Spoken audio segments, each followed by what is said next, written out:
Let's go.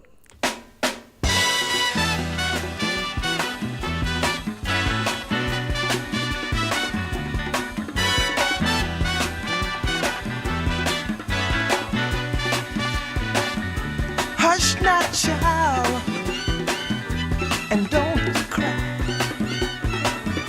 Your folks might understand you by and by. Just move on up. As I know here, you're in trouble. Lawyer says about 30% are unemployed. That's why I'm working hard to get this surplus food here. Man, every time y'all might get tired of it. I need y'all to listen to this, because sometimes when I listen to it, I hear something different that I didn't hear before. This is powerful. Take one thing can set you off like a rocket. Here, some of you say to me, well, I'm not like you. I'm not a congressman. I haven't got education. I haven't got work. But you're a human being. And you know what you've got?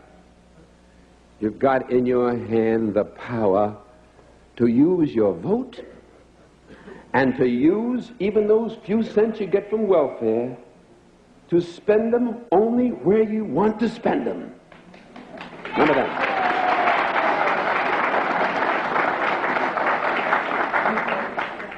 A young slave boy stood one day before the greatest ruler of his day. And God said to Moses, what's in your hand? And Moses said, Lord, only I've got a stick, that's all. He said, well, let me use what's in your hand. And God used that slave boy with a stick in his hand to divide the Red Seas, march through a wilderness, bring water out of rocks, manna from heaven, and bring his people to freedom land. What's in your hand?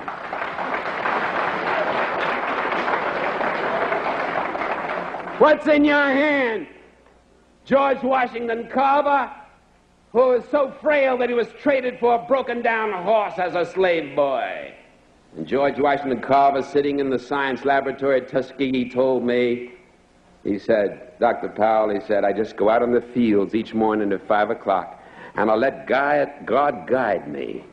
And I bring back these little things and work them over my laboratory, and that man did more to revolutionize the agricultural science of peanuts and of cotton and sweet potato than any other human being in the field of agricultural science. What's in your hand? Just let God use you, that's all. What's in your hand? I've got a string in my hand, that's all, and I'm flying a kite. And way up in the heavens, lightning strikes it. And I, Benjamin Franklin, discover for the first time the possibilities of electricity with a string in my hand. What's in your hand? Little hunchback sitting in a Roman jail. I haven't got anything in my hand but an old quill pen, but God says, write what I tell you to write. And Paul wrote, I have run my race with patience. I've finished my course. I've kept the faith. Henceforth there's laid up to me accountability. What's in your hand, little boy? All I've got is a slingshot. And the enemies of my people are great and big and more numerous than we are. Well, little David, go down to the brook and pick out a few stones and come on back and close your eyes if you want to and pull back that slingshot and let him go.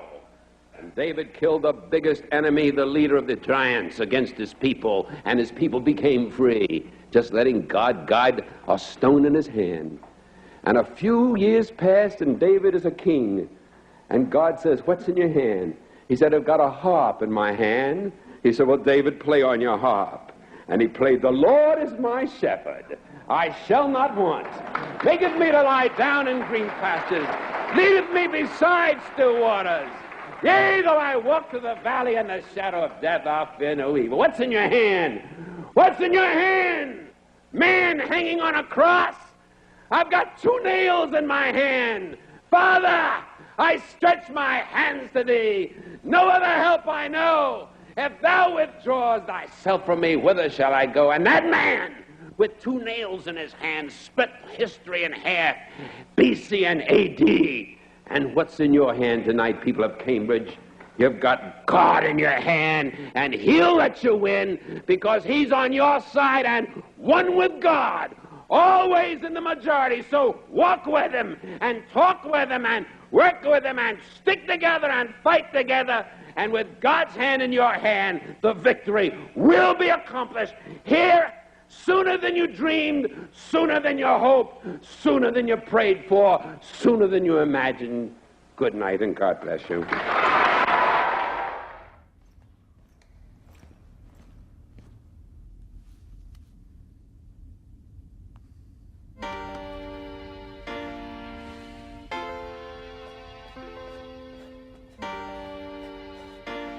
And when you spiral through the atmosphere, all they see is motion. They never see the tears, they never feel the pain. They always think it's nothing, but it's something such a shame. But there is no romance in life that's on the ledge, and there's no one to talk you down and tuck you in the bed, Lord. It's so ironic that it's funny, or something for the books or the bars, to bob your head and nod, I recall. So many never ever thought you'd make it, so sad they were mistaken. The joy they tried to take it, Mama said it. The best thing you can do in be is you. This world ain't got but one, so give credit where it is due. Ain't that the truth? And here you are, a black unicorn, mystical since the day that you were born. A place where you can go, no one else is allowed. Sitting up on your cloud, so high when you look down. Just glance upon the beauty and the wonder to be found. Then know that you can stop your search, cause love is all around. Free at last, free at last. Yes, indeed. And one thing we do want financial freedom. I mean, could you imagine just being able to live life and enjoy life and do the things that you want to do in this lifetime? You know, it's really such a challenge to be struggling all the time. You know, it's really such a challenge to struggle. But you come to my house, which is the What's in Your Hand house, and hopefully we can come up with some ideas that can help you to achieve that financial success. Come to the What's in Your Hand house. Champagne. Yeah. It's my house, come on, turn it up. Hear a knock on the door and the night begins. Cause we've done this before, so you come on in.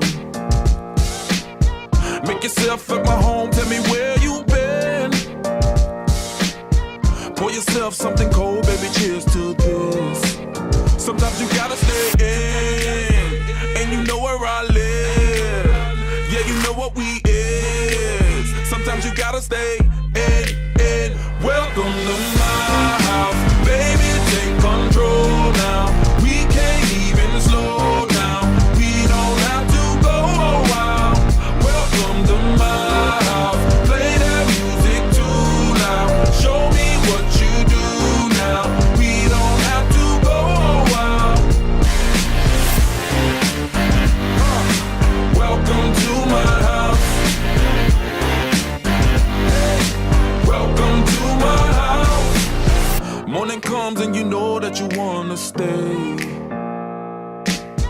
Close the blinds, let's pretend that the time has changed. Keep our clothes on the floor, open up champagne. Let's continue tonight, come on, celebrate. That's how we do. Sometimes you gotta stay in, and you know where I live. Yeah, you know what we is. Sometimes you gotta stay in. Welcome to my house. Baby, take control now. Motivation, success. Motivation, success. Achievement. Achieve your dreams. You gotta believe in yourself.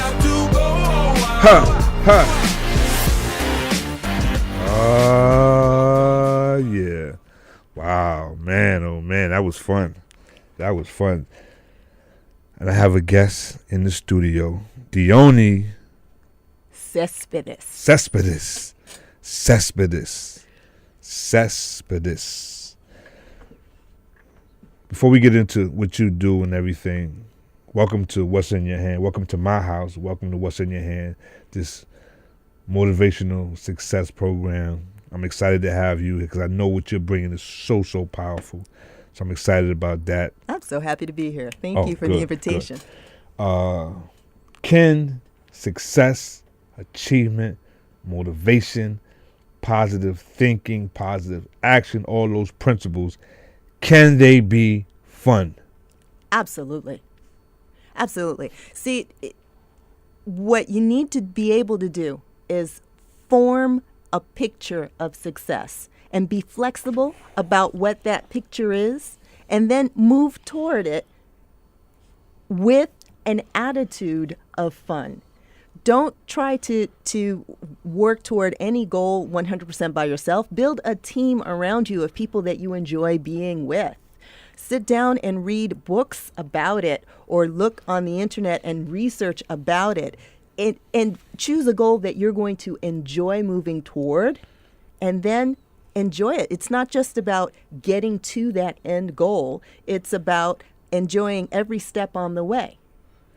Well, I think what might have to happen here, I might just have to sit back, maybe ask like one question, sit back, shut up, and just let you just go, because I'm taking notes already. Everything you're saying is just on fire. So you are involved with an organization called Soul Strivers, spelled S-O-L-E, Soul. What's that soul? What does that mean? Soul, like the sole of your shoe? Yes. And well, no, I am the founder of Soul Strivers Financial Fitness, and the name Soul Strivers is actually in honor of people who are the first in their family, or perhaps the first in their peer group, to begin building more wealth than that of the family that they came from, or even that of their peer group. So it's basically a group of people who are building wealth pretty much. It may feel sometimes like they're building wealth on their own, and they are the leader of either their family or their peer group. And it's a fun activity to build wealth, but it can also feel, if you don't know other people who are in the same road, it can also feel a little bit scary or lonely. So I created Soul Strivers originally to reach out to people who were the first, like I said, the first in their families or the first in their peer groups to begin building wealth above just surviving. So these are people who have aspirations to have assets like homes and stocks and bonds and things like that, but they may have come from a background where the people in their family did not have the ability to create those things for themselves. Mm-hmm. So I'm a little crazy. Yes, I'm crazy. I think you are too. We might get into that in a minute if we have time. But I'm gonna tell you what I mean by crazy. But I am crazy. So I have this thing about just walking up to people in the street and asking them questions. Mm-hmm. I mean, I don't know why I do that, but I do it. And the question that is present right now is, how can someone, young person, in 2015 generate $1 million or become a millionaire legally? That's the question. And I've been getting some interesting feedback. One guy was like, really shared some good stuff, and I was like, whoa, wait a minute, I might have to have you on my show. You sound kind of good there. So that question to you, how can a person in 2015, I don't know if they could do it in 1 year, but I mean, at least start moving in that direction toward becoming a millionaire or $1 million in 2015? What's the first step they need to take? Well, the first thing they need to realize is that if they work consistently and they invest money into assets that make more than 3 or 4%, and I'm going to explain all of that. But if they work consistently, then in a 40-year career, chances are they will be earning anywhere from $500,000, which is $500,000, all the way up to $2 or $3 million. So the first thing to realize is that your salary, whatever your salary is, or whatever you get from your business, that is a seed, and your job is to take that money that you receive from your salary or from your business and buy assets And an asset is something that makes money for you while you own it or when you sell it. So how does a young person in 2015 build $1 million? The first thing they do is they get any legal job that they can get, and then they take that little $8.75 or $12 or whatever it is that they're earning, and they split it, and they spend maybe 70% of it on their day-to-day needs, and then they take 30% of that money and they go out and they buy their first stocks. They go out or they put the money aside so that they can buy their first home. And it doesn't have to be a big fancy home. It could be one of these very small condos. The thing is, once you have this place that you own, if we're talking about a condo or a home, first of all, you're not paying rent anymore. Every dollar that you pay is going to help you own more of this house. And then you've got this thing that you can sell hopefully at a higher price than you bought it. So you have something that's already working for you. Now, let's say you were to do the same thing and buy a stock or a bond. So you would take your money, buy the stock, and you can do a couple things. You can hold it until the stock price goes up and then sell it and then take that money and invest it in something else. Or you can hold it for the long term and receive from those stocks dividends, which are when you buy a stock from a company that gives dividends, the company will give you a teeny tiny bit of the profit that it makes, and then that becomes a source of income. So what you're saying is that it's better to buy stock in the sneaker company than to buy the sneakers. Absolutely. If rather than pay $200, $300 for the sneakers, go out and get 5-6 shares of the stock. Wow. And the group that was here earlier before me, Ash Cash and his team, Tamika Jones. They had the little young boy with them. It'd be so wonderful what they could learn at that age. It's amazing that they bring him into the studio. He's learning and hearing all this information. So the younger the better you get this information. Is that correct? Sure. One of the things that I've learned in this work is that children, very young children, can understand a lot of the wealth building concepts because they are based in things that we do naturally. So you can tell a kid, listen, if you buy this thing, let's call it a baseball card, if you buy this baseball card today, tomorrow you might be able to sell that baseball card for a higher price. They can understand that. They do that type of thing. So instead of talking to them about a baseball card, let's talk to them about what a stock is. Let's spend $7 or $6.99, whatever the amount is with E-Trade or whoever it is, to buy a share of a stock. And then let's watch the way that price moves up and down. Kids can understand that. Okay, so what if the parents don't know? They can't really tell their child. But how about if they say, okay, we're going to learn. I don't know. We're going to learn together. We're going to learn as a family. Absolutely. You're young. I'm older. Let's learn together. Yes. You know? And there are lots of ways to do that. Online, there are websites where you can learn about stocks. And the way that you and I met is through a program in the library where they provide in the library courses that help people. Oh my God. Ladies and gentlemen, the biggest kept secret in New York City, the library. Yes. I'm taking classes in the library. Andrew Carnegie put that money up for the libraries. Napoleon Hill was a student of Andrew Carnegie. He made all that money and he tried to give it all away. Not all, but he tried to give a lot of it away. But he put money toward these libraries. Ladies and gentlemen, you have to visit the library. You have to. Absolutely. If I didn't go to the library, you wouldn't be sitting here right now. Correct. There it is.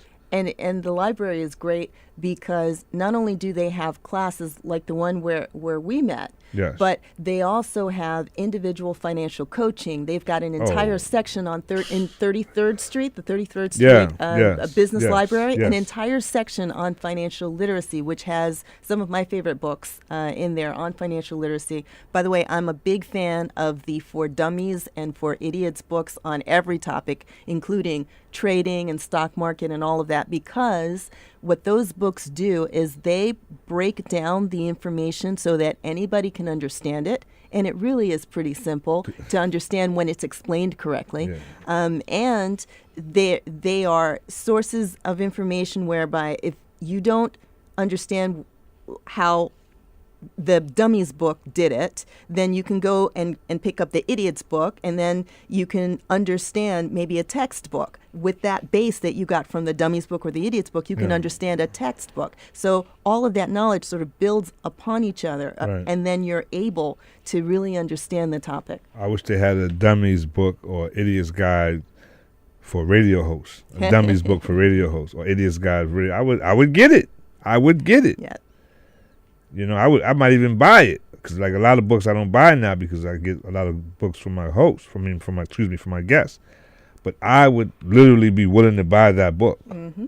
I mean, I buy a few now, not nowhere near like I used to. I got so many books. I got a store.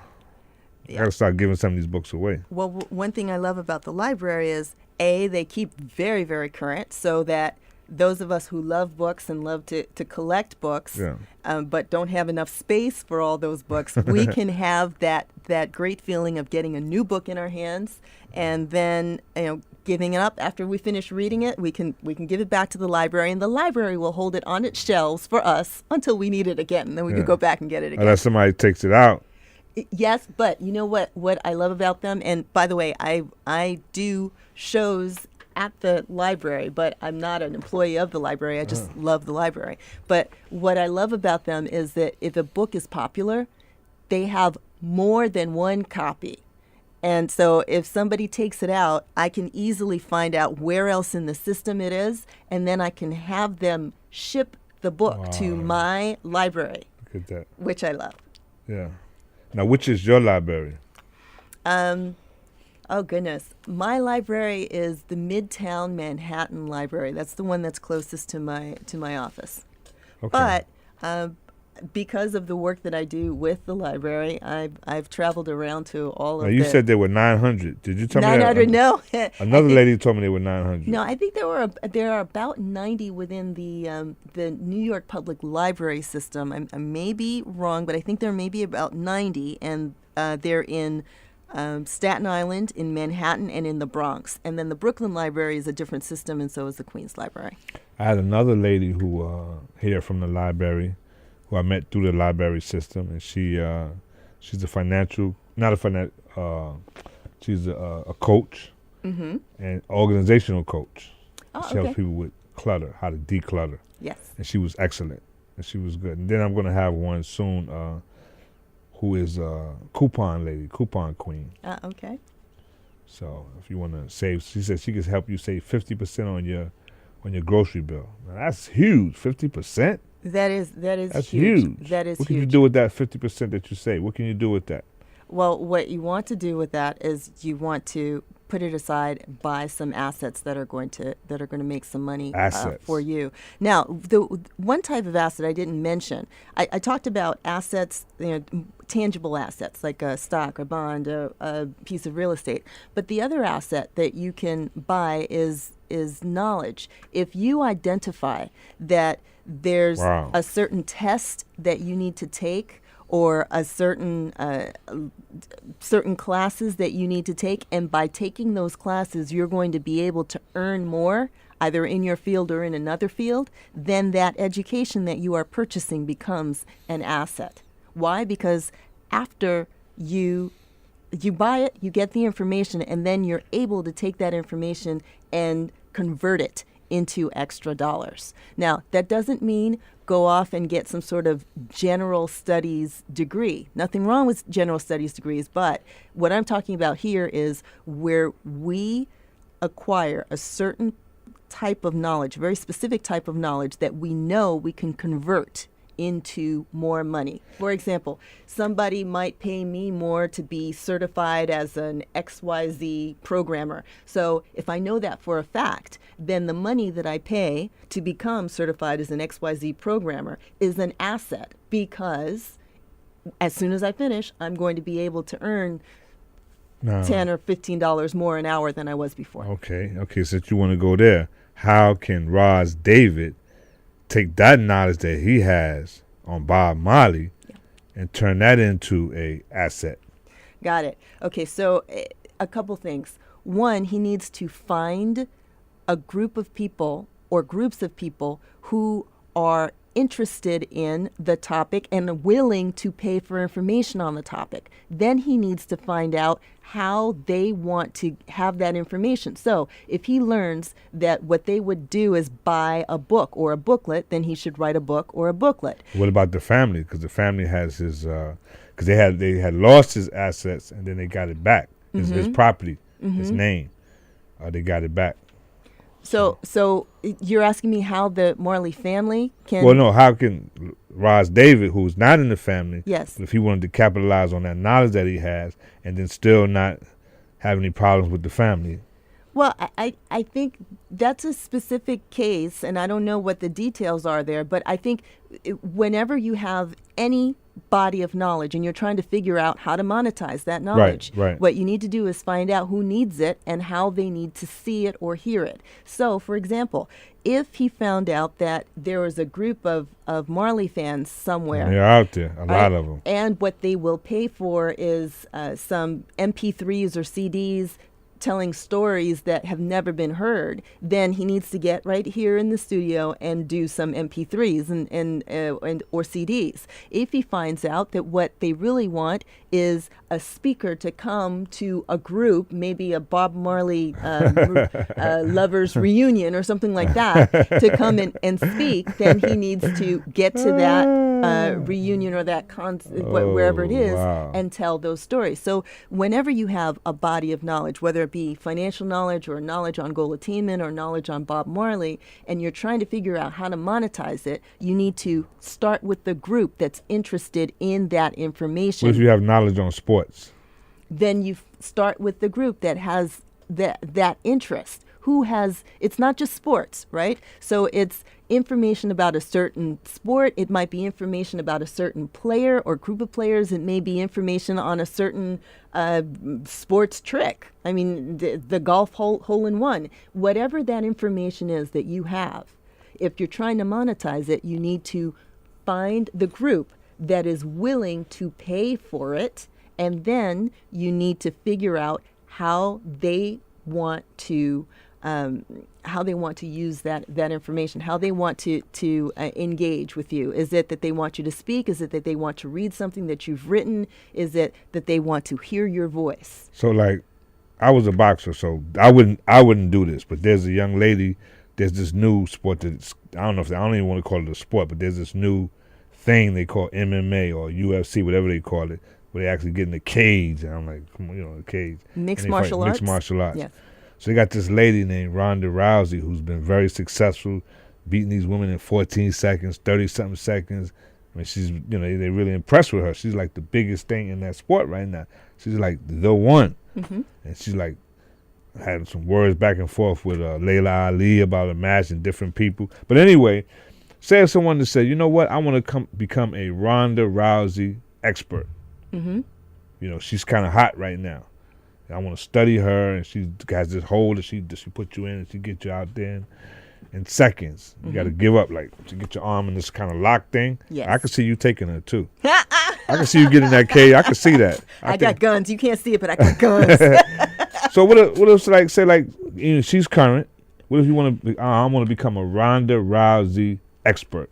Is that possible? Before I would make the decision that I wanted to take my time and use it, my limited time, and use it to become a Ronda Rousey expert, I would make sure that there's a group out there that's large enough. Oh, she's and that will pay for the information I'm about to start learning and start taking in. So if the group is large enough and I have proof that they're going to pay for it, and how do I know that they have proof how do I know that they will pay for it? Yeah. I'm going to test the market. So here's how I'm going to test the market. I'm going to put together a fake book cover, right? And then maybe 1 or 2 pages of a fake book on Ronda Rousey. And I'm going to put that out into the universe and see who will actually press the button on the website that I put up to buy that piece. The next thing I'm going to put out is maybe a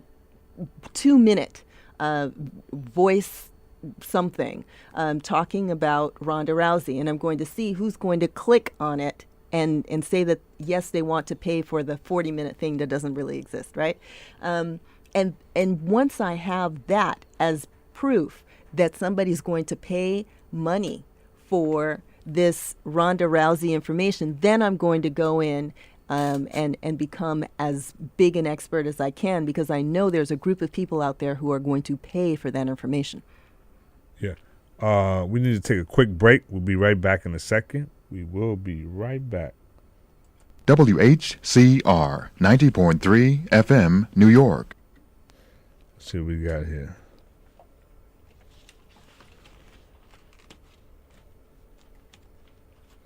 And I've got the little chart Franklin thing discovered about for how the much people make.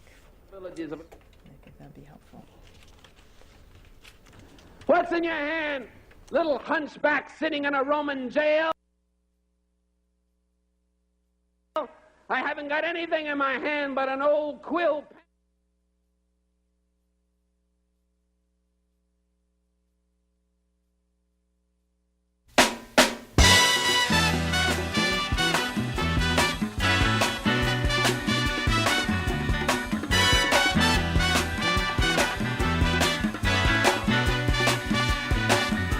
Hush now, child, and don't cry. Your folks might understand you by and by. Just move on up toward your destination. Though you may find from time to time complications.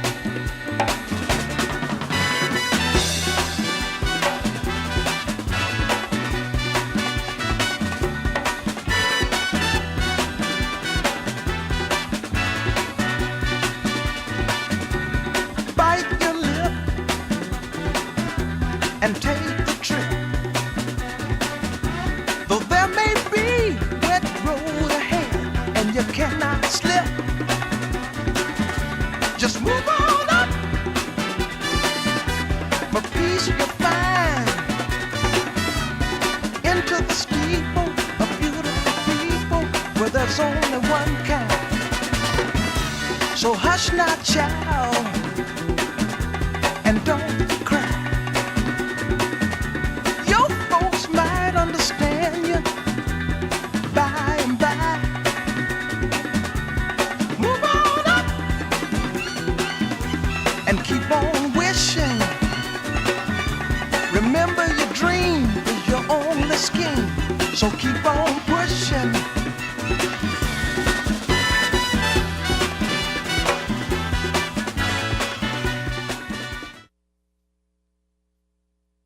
Okay, so here we go. We're back on the air. We're just about at the end. I got to have you back. You're not an early riser, right? I can be if we need to be, definitely. From Soul Strivers, Dione Cespedes. Cespedes. Yes. Cespedes. Yes. Dione. And you work for Soul Strivers. Let me have your website. Soulstrivers.com. SOLESTRIVERS.com. SOLESTRIVERS.com. Yeah. But you know what? There's one thing I wanted to mention about the young person who's trying to make $1 million. And that is, if that person makes, say, $25 an hour, Yeah. By the time they've worked 30 years, they will have made $1.1 million after taxes. So they will have had in their hands $1.1 million if they're making $25 an hour. Okay, so we at the end, but we Yes. just had a young team come in here. Excuse me, young man. How old are you? How old are you? You're 8 years old. So let's just say he's 8 years old. Mm-hmm. What can he start doing now so by the time he gets 15 and 20, he'll be in good shape. He won't be struggling.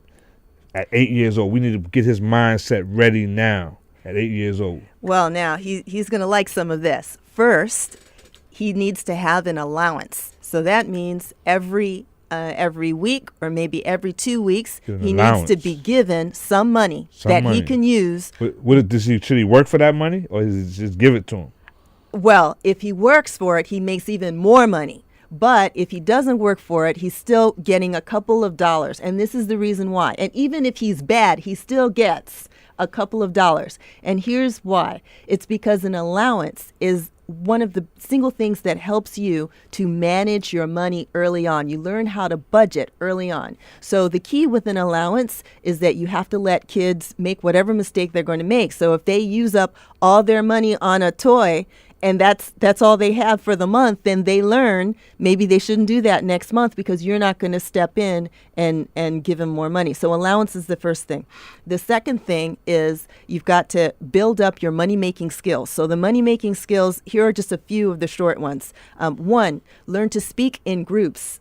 Learn to speak in front of audiences. So that could mean reading something in church, or it could mean doing a book report in school. Next, learn to write well. And third, learn to do mathematics well. Those are some of the big money skills. So first, learn to deal with money by having an allowance that doesn't go away, even if you're bad or even if you don't work, right? And then if you do extra good things, let's say you get good grades, then maybe your allowance goes up. You get more money. You get So if more you do- money. Oh, And so if you do- work, it just like real life. So you work it like real life.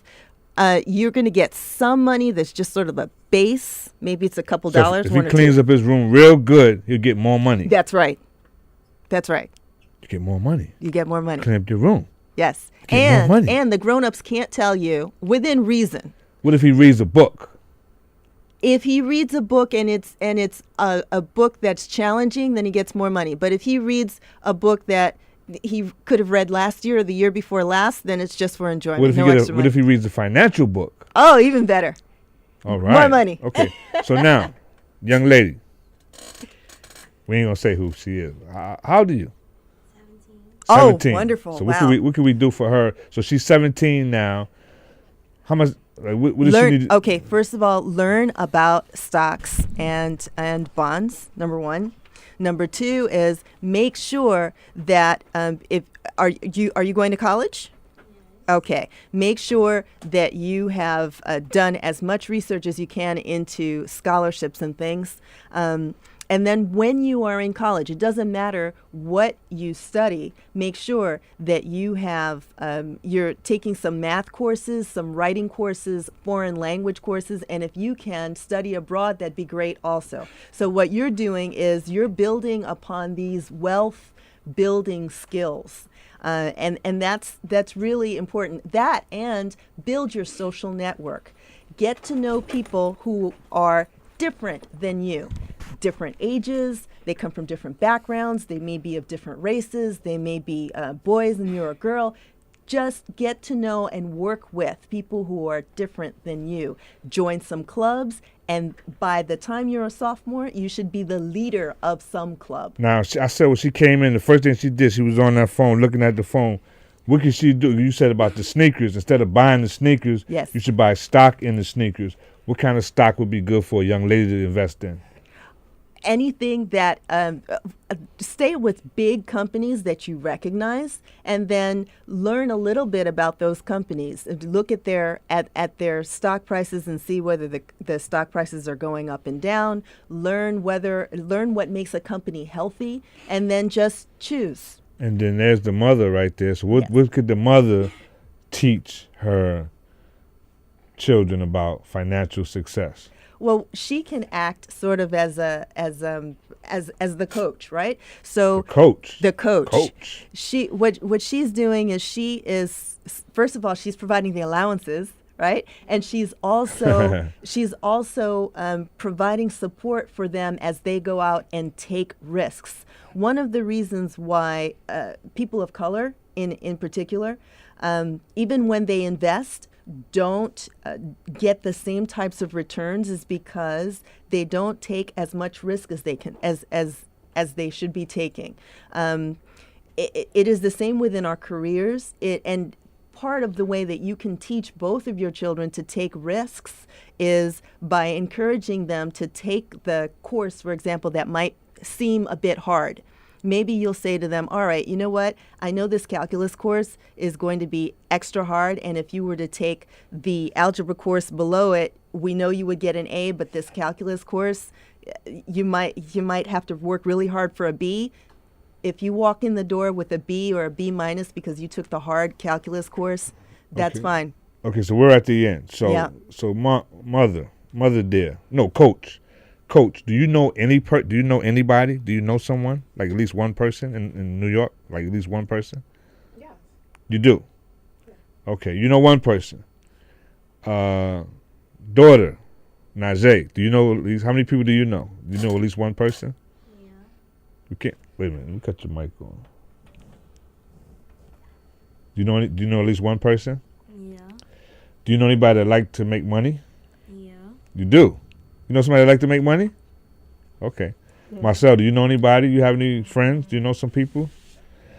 How about if we put together like a family workshop for families about economic empowerment, and we have Miss Dione Cepedis, I got it right, Cepedis, to do a workshop for us.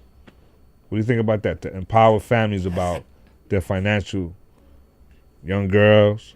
They need to know how to take care of their money so they don't have to depend on nobody. Young men, you're gonna need, when you get older, you're gonna need your money. You know, and even, you know, mom, coach, you the coach. Mm-hmm. So how does that sound? Can we make something like that happen? Of course. Of course? Of course. How many people can we get, you think? Like 3 people? I don't know how many, but I know we could get people. All right, let's do it. We get a space and we make it happen. So I want to thank you for being here today. Let me have your website one more time. We got to run. Soul Strivers, SOLESTRIVERS.com. And know that I am still touring the libraries, and I'll be at the 125th Street Library doing a presentation called Debt Free by 2016 on November 12th. Which library? 125th and what? George Bruce?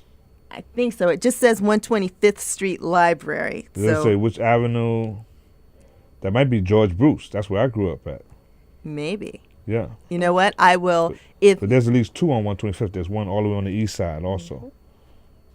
So what I will do is I will let you know. I'll send you the entire my entire schedule, and I will make sure that we know for sure. But I know I'll be on 125th Street. Are you an early riser?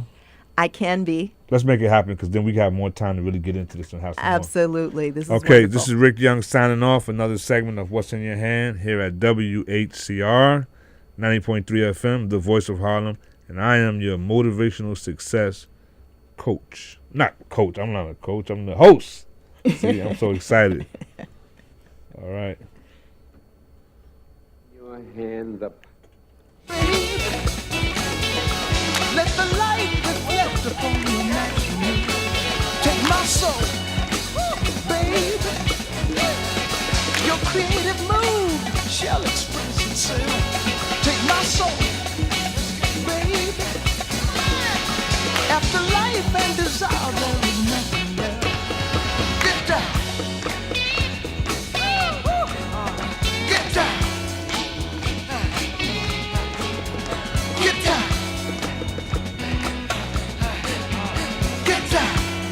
Come on. Come on. Get down.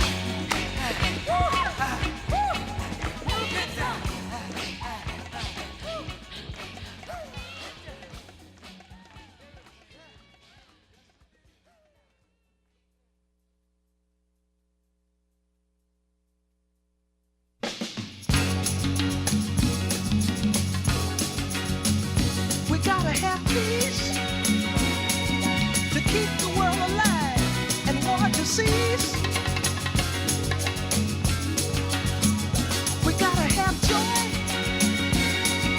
true in our hearts with strength we can't destroy. People hear us through our voice. The world knows there's no choice.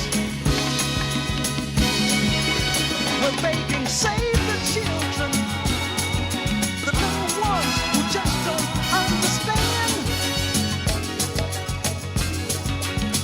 Give them a chance to breathe their young and help purify the land.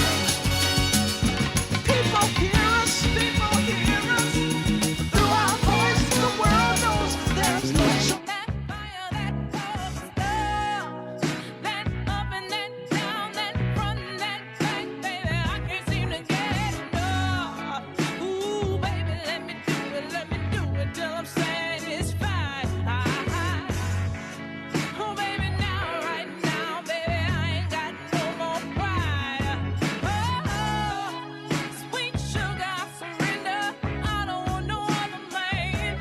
Baby, you win, and you ain't never got to worry, ever got to worry. You'll never be alone today.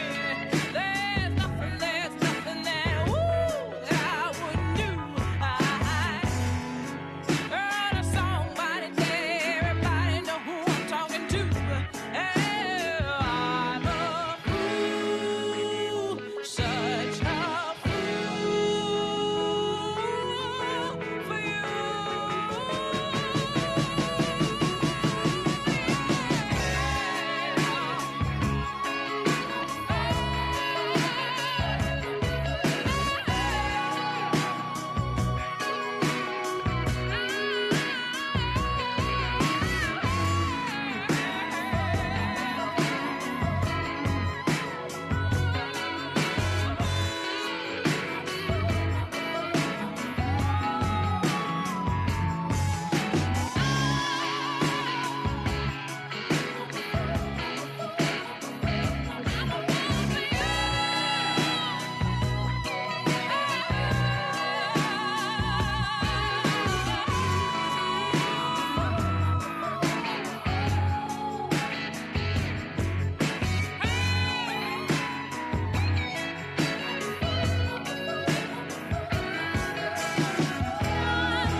I want a little something more.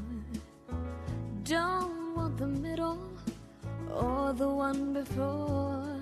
I don't desire a complicated past. I want love that will last. Say that you love me. Say I'm the one. Don't kiss and hug me and then try to run. I don't do drama. My tears don't fall fast. I want a love that will last. I don't want just a memory. Give me forever. Don't even think about saying goodbye.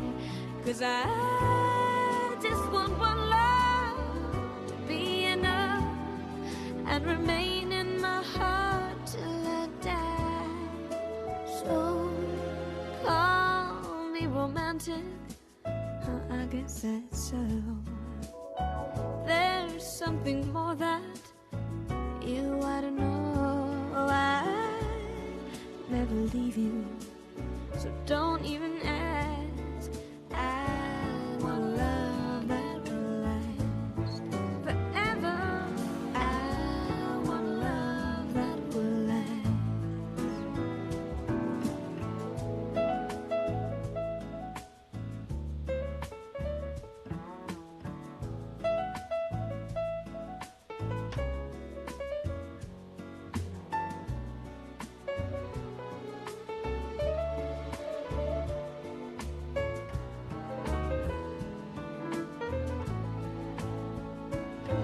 I don't want just a memory. Give me forever. Don't even think about saying goodbye.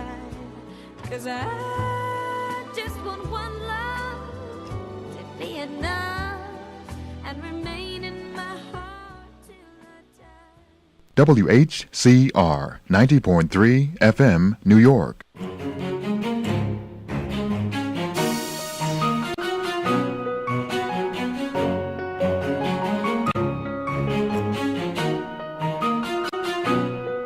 Welcome to What's Going On. I'm your girl, Steph.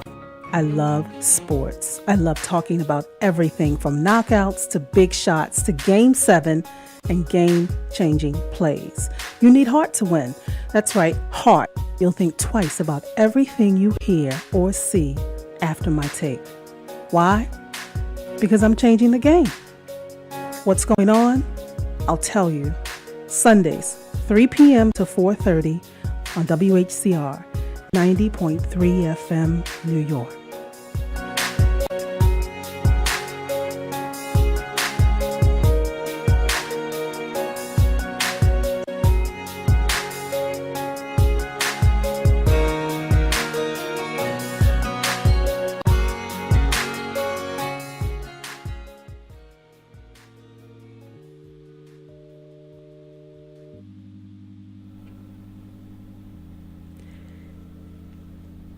One local paper calls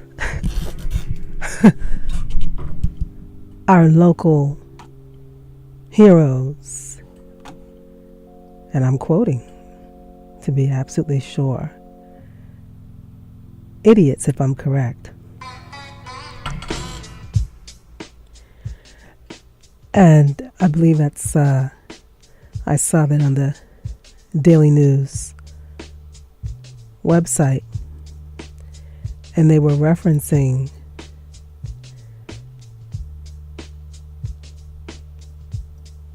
the Jason Pierre-Paul case. You know, the young man plays for the Giants, blew his finger off over the 4th of July holiday. See, folks, this is what happens when you play in the NYC, where we have, I'd say, the most honest, outspoken, passionate fans that follow what you do as an athlete on the field. Last Sunday, I didn't get to it, but there was also an article comparing the fact that none of our local teams have had a parade of canyons, right? Or a parade down the, I think it's called the Hall of Canyons or something like that. You know, the route down Wall Street, down Broadway, heading or coming up from Bowling Green down to City Hall. How about that? And here we were having one. I don't think they meant anything by saying this, but here we were having one for the women's soccer, U.S. women's soccer team. So all I can tell you is, if you think you can handle it here in the Big Apple, then just, you know, go for it. Try it. I can't wait to see what the outcome will be. And yes, I know, I just came across an article that, speaking of our local teams, the Knicks signed former Laker Sasha, what is it, Whcr? Maybe that'll help us out. And yes, of course, Jerry Reese, the general manager of the Giants, is being quiet. He's not saying one word other than wishing him well indirectly, and that might be no pun intended, as far as Jason Pierre-Paul is concerned. Why would he say anything not knowing what they're going to get from this guy once he's able to suit up. Yes, preseason activities, training camp, whatever have started. You can catch it on the NFL Network. I couldn't watch it yesterday or was it this morning? I was channel surfing this morning and I just couldn't wrap my head around it. I said, no, it's only August 2nd. I'm in U.S. Open mode between baseball and U.S. Open. That's, and whatever else pops up. Of course, Tom Brady. I'm getting there. I'm going to be talking with someone about that a little later. And hey, if you want to kick it about Tom Brady, 21 or anything else, 212-650-6903. As always, this conversation is just as much a part of yours as it is ours.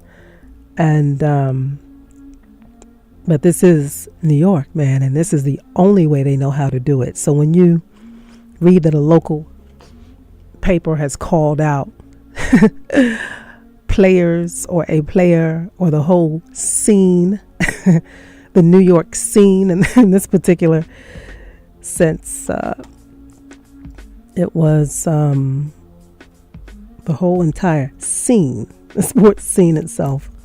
Of course, the Yankees and Mets are holding their own right now. And of course, the Mets are keeping it real interesting.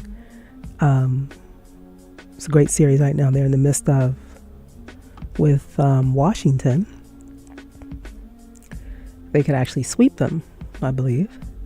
And the Yankees, that's game 3 is 8 o'clock tonight.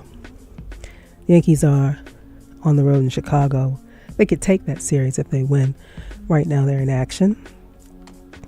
So, but in New York, it's only one thing that really matters, and you've got to win a championship or else. That's just the way it goes.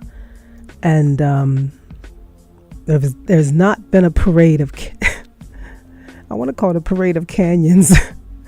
I know I need to, I'm not being funny, but that's what it's called, or something close to it, right?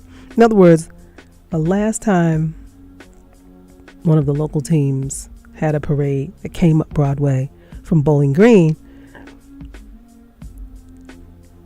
to City Hall, you probably could call me and give me that answer a lot quicker than I could give it to you right now. I'm thinking Hideki Matsui. Although the Rangers, a couple of years or so ago, they won the Stanley Cup. Okay, the Rangers have done something in the past 3 to 5 years, right? Gotcha. But it's New York, and you know how quickly, come on, you know how quickly we forget.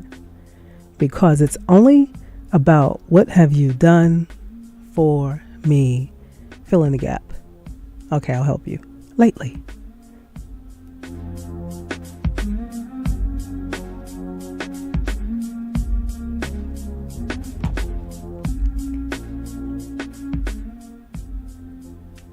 I did manage to pick up the Amsterdam. I'm getting better at that. So I've got a little bit more local stuff on my plate today. Just a few things, but I really want to hear you speak out, as you always do. It is a beautiful Sunday afternoon, so I understand. And it's summer. And we are, what is this? August 2nd, first Sunday of the month. Everybody might be out there trying to squeeze in what they can for the second half of summer. So I feel you, and you can take us with you. You can find us on your mobile app or on our mobile app on your phone. You might just be listening, multitasking. You might be in the car. A lot of you have heard Jay call in from work. He's a driver. Wherever it may be, it's cool. And like I said, if you're out there getting what you can in as we approach the second half of summer, I got that. It's not that hard to understand at all.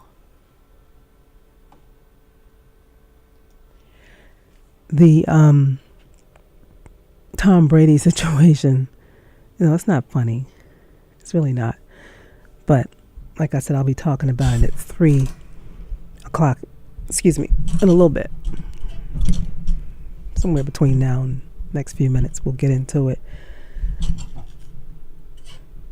Let me finish what I got here.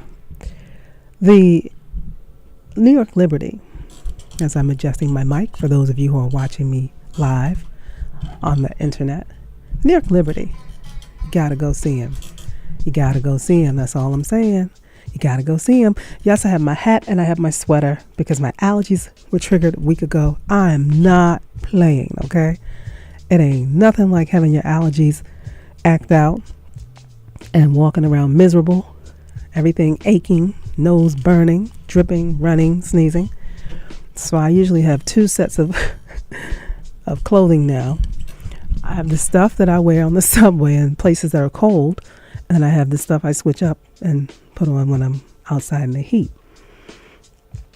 But the New York Liberty, okay, I'm going to try to make this a segue without sounding corny, all right, are definitely in the heat of things. I wanted to say they're bringing the heat because they're doing extremely, extremely well right about now. They're back home today as we speak. Where are they playing? Seattle. They'll go on the road for a minute. They'll be back against, I think, Chicago. They come back home on Wednesday, maybe. I'm telling you, check it out. Check them out. You will not be disappointed. They're doing the doggone thing. They're doing it, without a doubt. Without a doubt. I have the New York Amsterdam in front of me, right? None of our other local teams are in action, so it's just baseball now in the WNBA. But as I said before, training camp has begun, so the NFL is underway. Looking at the back pages, because that's how I read the newspaper, right?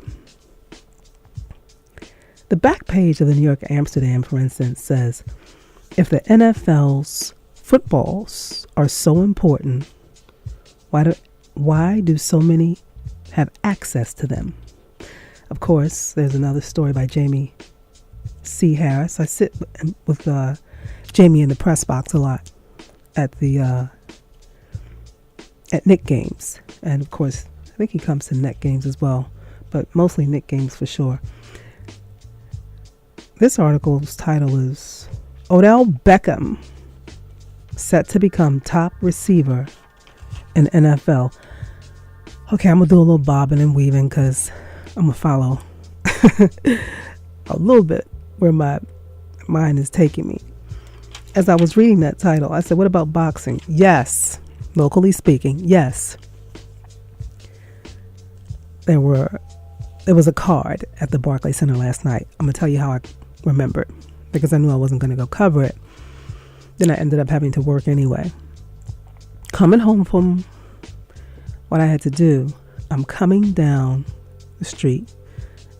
There's a sports bar that has a big screen television at the top of the staircase, street level, that you can see. That's very inviting. You can enter, you can get in there 2 different ways, right? Usually you can come in off Flatbush, or you can come in off 7th Avenue. I'm coming down 7th Avenue, and I turn, and there are highlights of Paulie Malignaggi hugging Danny Garcia. And I'm like, oh, that's right. But I can tell by the body language